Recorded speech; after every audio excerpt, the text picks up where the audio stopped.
The state of the economy today is deeply worrying.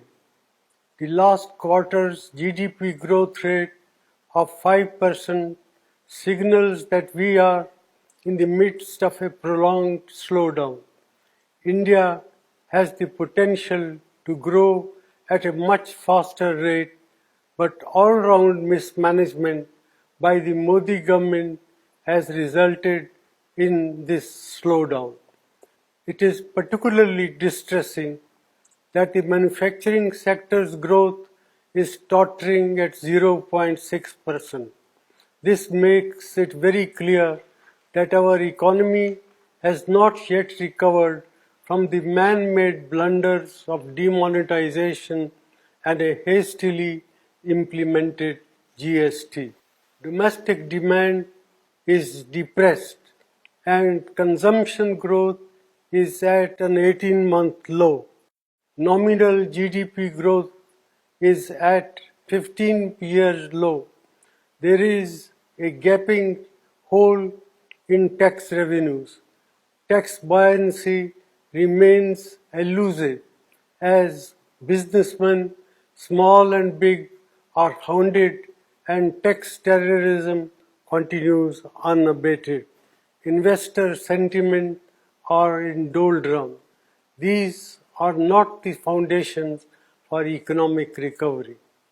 The Modi government's policies are resulted in massive jobless growth. More than 3.5 lakh jobs have been lost in the automobile sector alone. There will similarly be large-scale job losses in the informal sector, hurting our most vulnerable workers. Rural India is in terrible shape. Our farmers are not receiving adequate prices and rural incomes have declined. The low inflation rate that the Modi government likes to showcase comes at the cost of our farmers and their income by inflicting misery on over 50% of India's population. Institutions are under attack and their autonomy is being eroded. The resilience of the Reserve Bank will be tested after its record transfer of rupees 1.76 lakh crores to the government, which claims that it does not have a plan on what it will do with this windfall. In addition, the credibility of India's data has come under question under this government. Budget announcements and rollbacks have shaken the confidence of international investors.